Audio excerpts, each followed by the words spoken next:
Get ready for Benjamin Knight Fuchs live here on a Sunday evening. Ben, how are you? What's up? Nice to see you, Liam. Nice to see you, Ben. Missed you last week. Yeah. Just helping out my mom. How's your mom doing? Oh, she's 90. She's hanging in there for 90. Her body's falling apart, but she's got energy. And I started giving her Beyond Tangy Tangerine about 6 months ago. And I'll tell you what, makes a significant difference. I don't know if we talked about this before, but the more deficient your body is, the faster it absorbs nutrients. Wow. So, isn't that cool? So that's the more very you need them, cool. right? The more you need them, the more your body will. It's sort of like a dry sponge sucks up more water than a wet sponge. The more you need nutrients, the drier your body is, like a sponge is devoid of water, the faster the nutrients get absorbed. It's really one of the cool things about the body. And also, by the way, the sicker we are, the faster we turn it around. The sicker we are, the faster we turn it around. It's counterintuitive. You would think that. I didn't say the longer. I didn't say you turn around. I didn't say the faster you eliminate it. I said the faster you turn it around, begin the process.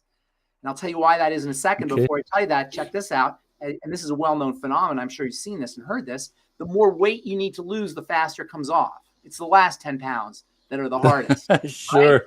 Right? Sure. The first 40 or 50 pounds is much easier than the last 10 pounds. Sure.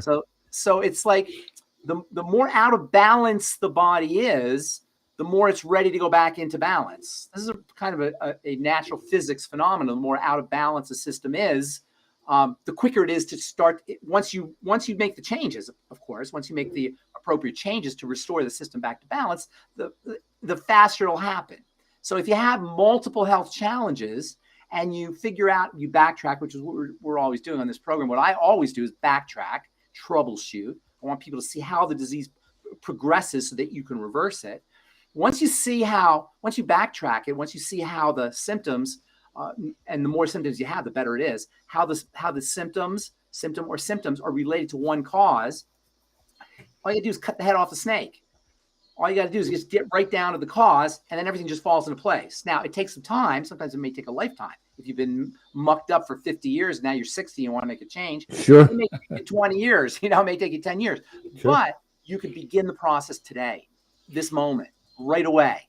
As soon as you take the stressors out of the system. See, the system's in a balance. Basically, this is what disease is. You have a balance, and the body is in this exquisite balance. And I'm saying a balance, but it's much more complex than that because every cell has a balance, and it's balances within balances within balances within balances, almost an infinite amount of nested balances, like those Russian dolls. You ever see those Russian dolls where you have a doll and then you take it out, there's another doll and another doll and another doll and another doll? These are nested phenomena. Russian dolls are an example of nesting, where you keep going down and down and down. And the same thing with the stressors in the body that throw the body out of balance. You have cellular stresses, then you have pathway stresses in the pathways, in the biochemical pathways, and you have genetic stressors. So you can keep going all the way down. But the point is once you start to resolve the stressors, and you only have to do a couple things. That's what I'm always talking about. We're going to talk about it here today. Once you resolve a couple of things, really only 2 or 3 things, that's like cutting the head off the snake. And everything, the snake then dies. Everything else falls into place. Now, this reminds me of a story of the Gordian knot. Have you ever heard the story? No, I've heard of the Gordian, but I don't know the story. Let me tell you the story. It's a cool story. So Alexander the Great, he was one of the greatest figures in all of history, really. Certainly one of the greatest conquerors, I guess, or emperors, whatever he was, generals. And he was, he died when he was 33. Right. Yeah. He died very young. And he was trained by, I think it was Aristotle, I think, trained him. Was it Aristotle? Yeah, it was Aristotle trained him. He's trained by one of the greatest philosophers who ever lived. And he was the son of a king. And just this phenomenal figure. You know how he died? It's funny, when he died, there's a famous quote he said when he died. He goes, "I am dying by the hand of too many doctors." He said that in like 300 BC. Wow. Right? Wow. I'm dying at the hand of too many doctors. Yeah, I don't mean to rip on doctors, but it's just funny how, this whole thing with medicine and with doctoring and the unsavory reputation of the medical model, which in fairness, they do great things. I don't like ripping on doctors, but it's just funny that he said that. Anyway, he was he was riding through this place called Gordia. Mm-hmm. It was a region or a country or a state, and there was a knot on the tree. And Alexander says, "What is this knot doing on the tree?" And one of his generals says, "Well, Alexander, there's a legend that says that whoever can get rid of this knot on the tree will be the emperor of Gordia." And Alexander says, "That doesn't sound hard." He says, "No, it is hard. There have been people who have been trying to untangle this knot for 100 years, and nobody can figure out how to do this thing. So it's not that easy." And Alexander the Great, trained by Aristotle, he takes his knife, boom, cuts the knot. He says, "I'm king of Gordia." Just like that. That's called the Gordian knot. Okay. All right. You're worried around tangling and untangling, and you just, boom, you slice the knot. That's how you do it. And that's how you get to the root of disease. You slice it, you cut it, you get to the Gordian knot. You don't have to need to know about all the different molecular pathways that are affected and different cytokines and inflammatory factors and, the genetic modifications and all. You don't know any of that stuff. You cut the head off a snake, you cut the Gordian knot. And that's what we always talk about when we talk about the triangle of disease. The triangle of disease represents, or addressing the triangle of disease represents cutting the Gordian knot. You just get right down to it. And it's very simple to do, but not easy to do. Right? It's simple in the sense that all you gotta do is a couple things. It's not easy in the sense that you got to do them. You got to do them, right? And we don't like doing them. We got to change our lives. And because the major stressor or disturber, that's the right word, the major thing that perturbs or disturbs the homeostasis, the balance inside the body, is food. It always boils down to that. Always boils down to that. Either food in its macroscopic sense, protein, fats, carbohydrates, or in its metabolic sense in terms of the energy it contains. See, food is two things. It's the big parts, the protein, the fats, and the carbohydrates, and the fiber and whatever nutrients are in there, etc. And then it's the pure energy. Those are two ways that the body has to process food. First, it has to process the proteins and the fats and the carbohydrates and all the components of the food. Okay. But then it has to deal with the energy that's derived from the food. The body immediately turns that stuff into energy. Not immediately, but it processes that stuff into energy. And so you got two disturbances here. Does it make sense? You follow me here? Yes, absolutely. You got a system that's closed, and in a closed system, the momentum is always the same. The processes stay the same in a closed system, but we have two openings. And these openings are the skin a little bit. We have one major opening. The skin has become more of an important opening now that we're sticking things into the blood through the skin. So now in the last 100 years, 50 years, certainly in the last few years, we've been obsessed with sticking things into our skin, into our blood, which I'm not allowed to talk about here. Right. Wink, wink. Yeah. Right. Yep. In order to cure ourselves of things. So the skin has become more relevant, but for the most part, the main entrance of this stuff that throws the body off is the intestine into the blood. That's why it's the first point on the triangle of disease. And the second point on the triangle of disease is the blood sugar system, which is the energy system. The foundation of the triangle of disease, and I call it the triangle because the thyroid is the jumping off point, but you just really got to work on the 2 points at the bottom, which are the digestive system and the blood sugar system. And it makes sense because these are the places where the balance gets thrown off energetically, and in terms of the energy that enters into the system, and then in terms of the big components, the proteins and the fats and the carbohydrates. So you take care of the blood sugar, take care of the digestion, and it will reflect into the adrenal complex.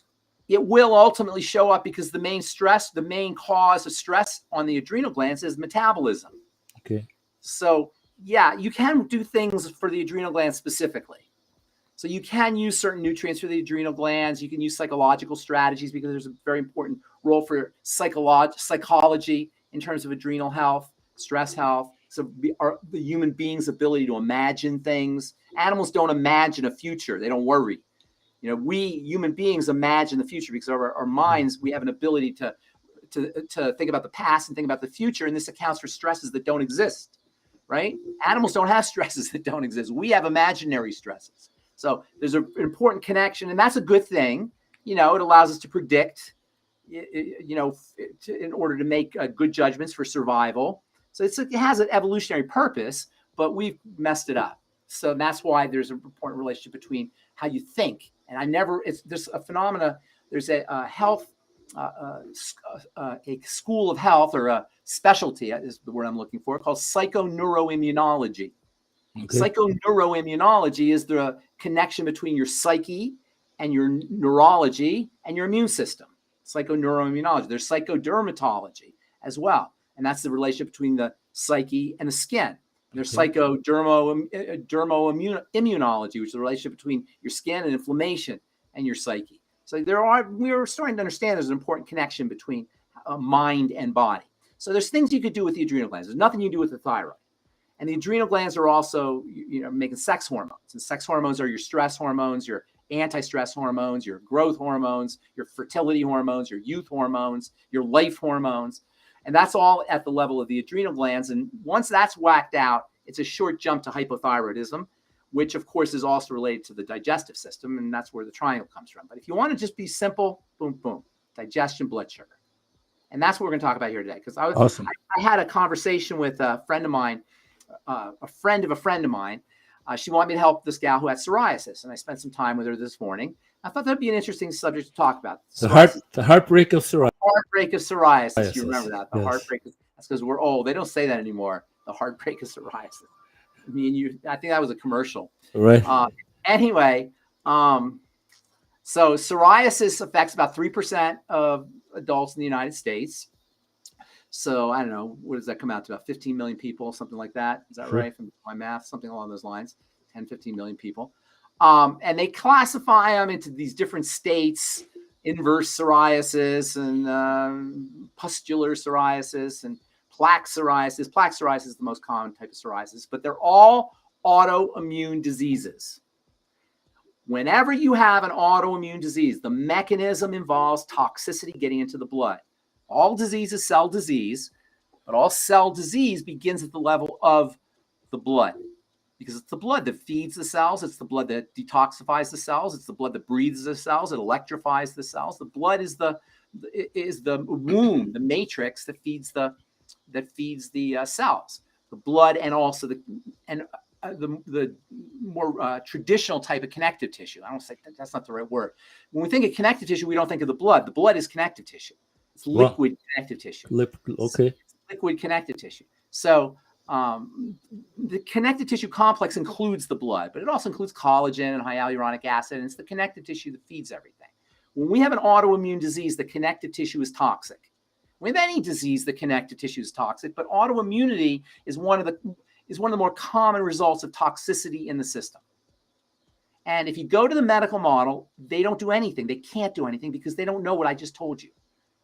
They do know it, but they haven't connected the dots. The strategy at the level of the medical model, the healthcare professionals, the dermatologists and the immunologists, is to shoot down the immune system. And they used to shoot down the immune system at the fundamental level of the adrenal glands with cortisol or prednisone. Prednisone is an immune suppressant, and it was a really horrible drug, but if you have an autoimmune disease, it could be miraculous, at least at first. Now they have more sophisticated ways of shutting down the immune system, literally by shooting heat-seeking missiles at the literal biochemical missiles that are nano-sized. Wow. What they call monoclonal antibodies.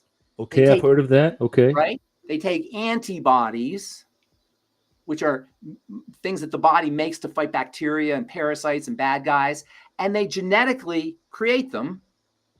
And instead of having the antibodies go for a bacteria, they have the antibodies go for the immune system, for specific molecules of the immune system. They shoot them down. Those are technically, they refer to those biologics. You may have heard that term, biologics. They're the most expensive drugs. It cost you $10,000 a month for these things. And these are and these are the ones you see on advertised a lot. They want you on these biologics. They make so much money on the biologics. And so all of the commercials, the one that gets me, the Jardians, where the lady there's like a Broadway play and there's some kind of theatrical presentation. I don't know where you went there, Liam. There's this kind of like theatrical presentation to try to get you to do, I think it's Jardians. It's Jardians. So there's a ton are super well produced, and they're always bungee jumping, and they're jumping out of airplanes. Let me get you back on here, Liam. They're like jumping out of airplanes, and they're gardening, and they're doing all these extreme sports, and they got psoriasis, or they got heart disease, or they got kidney disease, or whatever it is, and they're using these biologics to get rid of them. Biologics are anti-inflammatories in the sense that they suppress the immune system. Okay, so what we're talking about here is suppressing the immune system, not suppressing it, but just telling it just so it's not necessary, making it not unnecessary by eliminating the triggers of the immune system. Listen, this is logical. This is logical. These are immune diseases, autoimmune diseases. Psoriasis is an autoimmune disease that affects the skin cells. But it could be multiple sclerosis. Multiple sclerosis is an autoimmune disease that affects the nerves. Hashimoto's is an autoimmune disease that affects the thyroid. Type 1 diabetes is an autoimmune disease that affects the pancreas. Rheumatoid arthritis is an autoimmune disease that affects the cartilage. Scleroderma is a you know what I'm saying here? Lupus, sure, yeah. Scleroderma, they're autoimmune diseases that affect various parts of the body. But the part itself isn't as important as the fact that something's being attacked. And that always comes in through toxicity in the blood, into the blood. First and foremost, our first point in the triangle of disease, pop her up there, my friend. Skin and gut microbiome in psoriasis. This is from Frontiers in Microbiology. There is much evidence that alterations in the skin and intestinal microbiome play an important role in the pathogenesis of psoriasis, and restoration of the microbiome is a preventative and therapeutic strategy for psoriasis. Hello, that's the microbiome. Now, we talk about the intestine as being the first point on the triangle of disease, but intestinal disease begins as dysbiosis, messed up gut bacteria. So we talk about the intestine, but really the beginnings of the chronic disease process begin at the level of the gut microbiome. Always, always, always, always. And this is where SIBO comes in, and we haven't talked about SIBO, but I think we'll do that next time because that's really important. Small intestinal bacterial overgrowth. Always the level of the microbiome. And there's many ways to address that. We'll talk about that here in a moment. So that's the first point on the triangle of disease. What's the second point on the triangle of disease? Boom, the blood sugar system. Next slide. This is from diabetes, the journal Diabetes, Metabolic Syndrome, and Obesity, Targets and Therapy. Diabetes and psoriasis are prevalent conditions with a spectrum of serious adverse outcomes. Both diseases are common comorbidities for each other. They occur together. And diabetes is considered a risk factor for psoriasis and vice versa. Second point on the triangle of disease. Psoriasis is a blood sugar problem. Look, notice we haven't said anything about the skin here. Most people with psoriasis are going to go to a skin health professional. Psoriasis is an autoimmune disease. It's not a skin disease, even though it shows up on the skin. And by that, I mean you can't get to the psoriasis by treating the skin. You have to get inside the body at the causal level. Point number one on the triangle is the digestive system. The next point is the blood sugar system. One more, the third slide here. We know that one of the outcomes of long-term disturbances in the blood sugar system is something called metabolic syndrome. Metabolic syndrome is a constellation of disease states or symptoms. That's what a syndrome is, that involves metabolism. What's metabolism? Everything. I call it everything syndrome. It could be everything. It could be your liver. It could be your bones. It could be your brain. It could be your immune system. It could be your cardiovascular system. It could cause obesity. It could cause cancer. It can cause acne. It can cause liver disease. It's endless what it can do because you're working with the energy part of the body, and everything, every cell in the body, every organ in the body requires and is responsive to fluctuations in energy. Next slide. And then you have the thyroid connection. I meant to put, we've probably got these a little backwards, but we'll talk about the thyroid here. Hypothyroidism is the jumping off point to all chronic degenerative disease. And if you have a chronic degenerative disease, you got a thyroid problem. You don't even need to be tested. You got a thyroid problem. Now, the problem with the thyroid is, number one, it's the jumping off point to all other health challenges because it's the major regulator of all the cells. Thyroid hormone makes skin cells skin, bone cells bone, muscle cells muscle, heart cells heart, kidney cells kidney, intestinal cells intestine. A cell does what it's supposed to do under the control of thyroid hormone. So once you're hypothyroid, you are off to the disease races.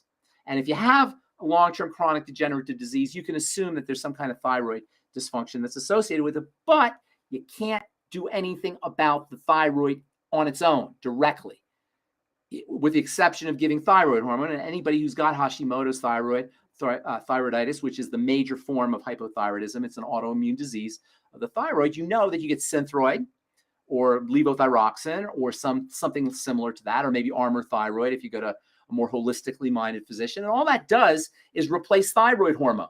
That doesn't make your gland better.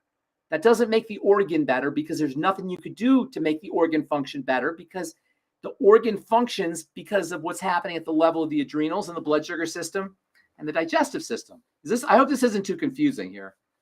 Liam, help me out. I got to let John hear. Not at all. Not at all. It's right. it's awesome. Point. But before you get there, next slide. Kind of reverse these a little bit. Cortisol and stress reactivity. Psychological, this is from Clinical and Laboratory Investigations, which is part of the British Journal of Dermatology. Psychological stressors might contribute to the severity of chronic inflammatory diseases such as psoriasis by dysregulating what they call the HPA axis, which is the brain-adrenal connection. Conclusions. Daily stressors influence disease outcome in patients with psoriasis by affecting cortisol levels at moments of high stress. Furthermore, patients with persistently high levels of stressors seem to have a specific psychological profile of lower cortisol levels and may be particularly vulnerable to stressors. So over time, as your body loses its responsiveness or doesn't make as much cortisol, cortisol is an anti-inflammatory, lower levels of cortisol, which are associated with psychological stress, will have a pro-psoriasis effect. Cortisol is an anti-inflammatory, and it has a quenching effect or an inhibiting effect in the immune system.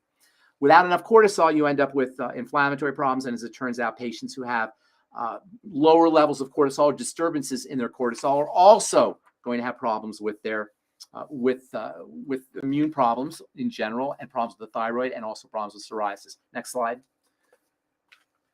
Psychological stress and salivary cortisol levels in patients with plaque psoriasis.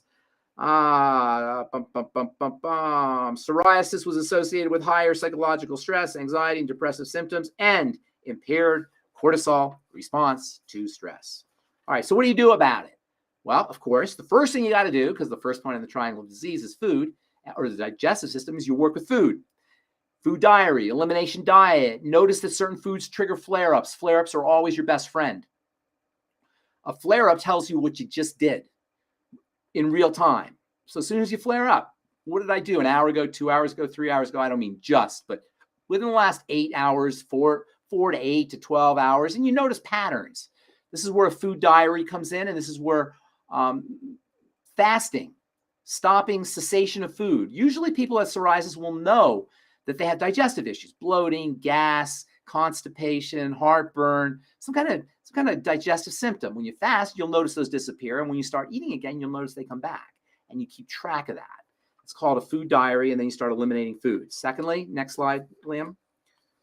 Use probiotics and prebiotics. They call it novel therapeutic approaches because to them it's novel. This is the International Journal of Molecular Sciences from last year, from June 2023.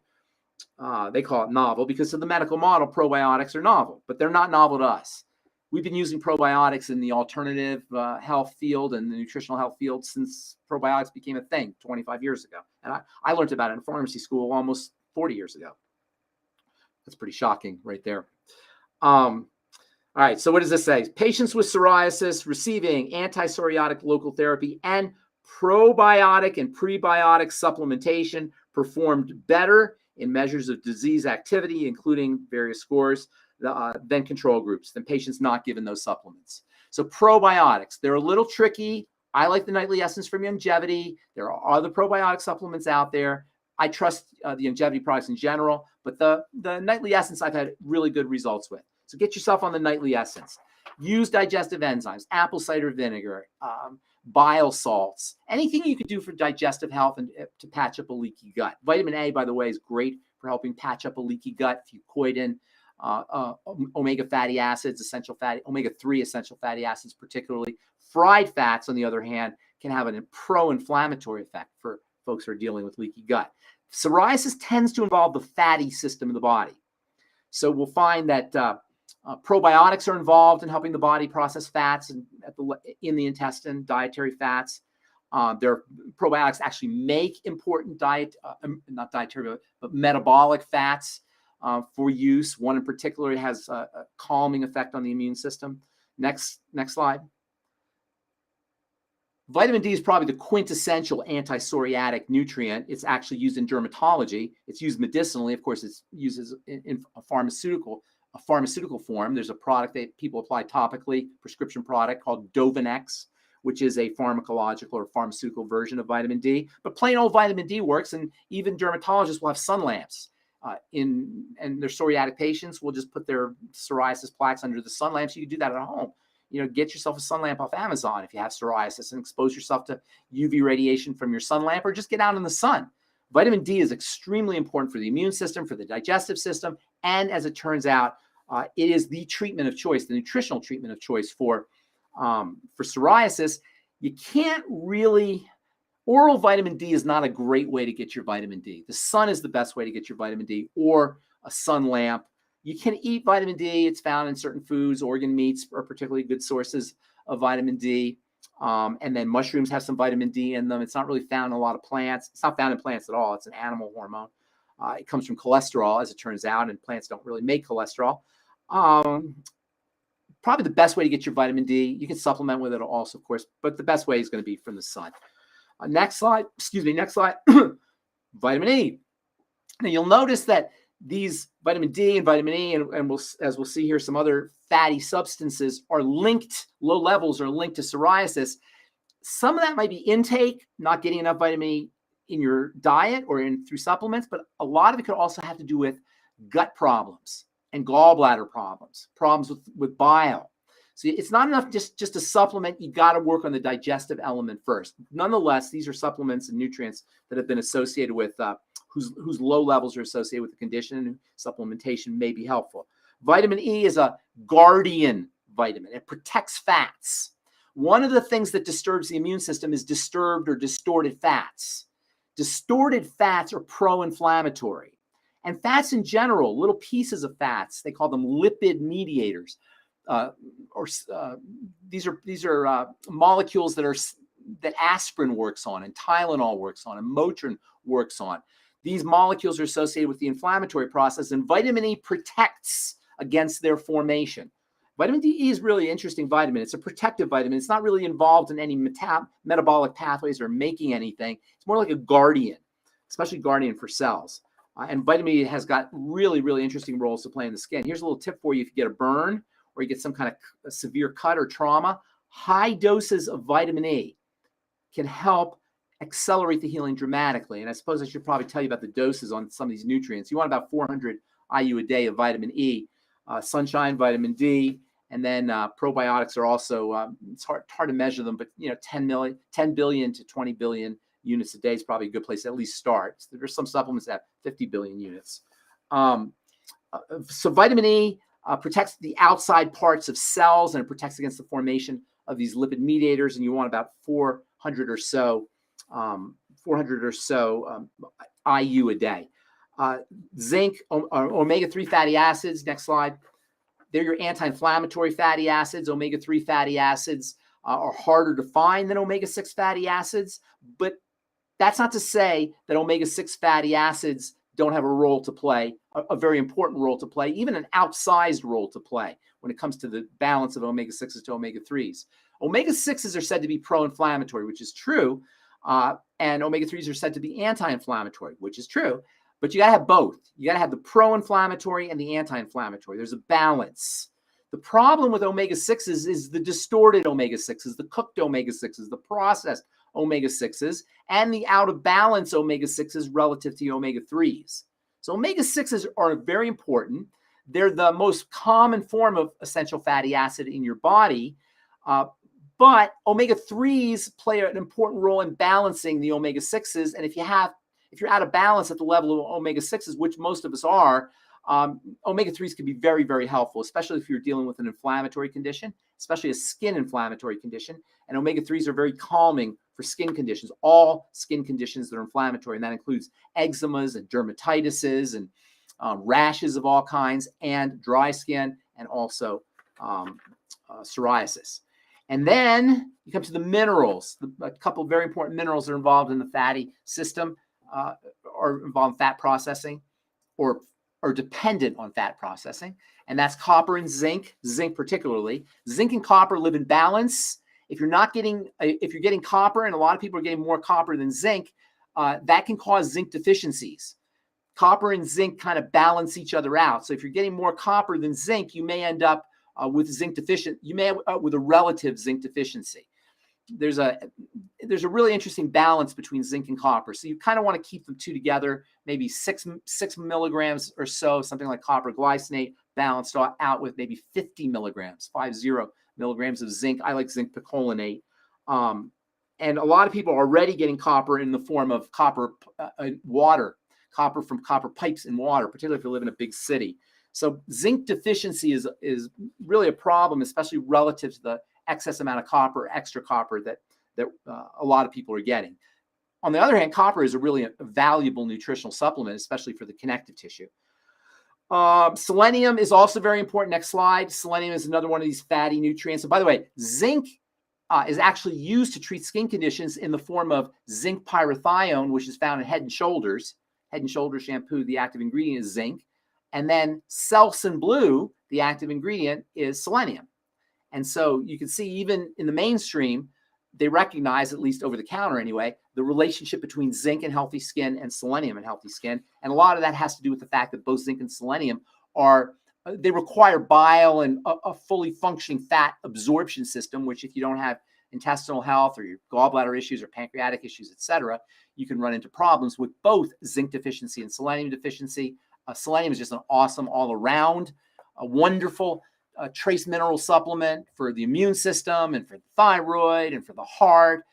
It's involved in detoxification in the liver as part of the whole glutathione complex.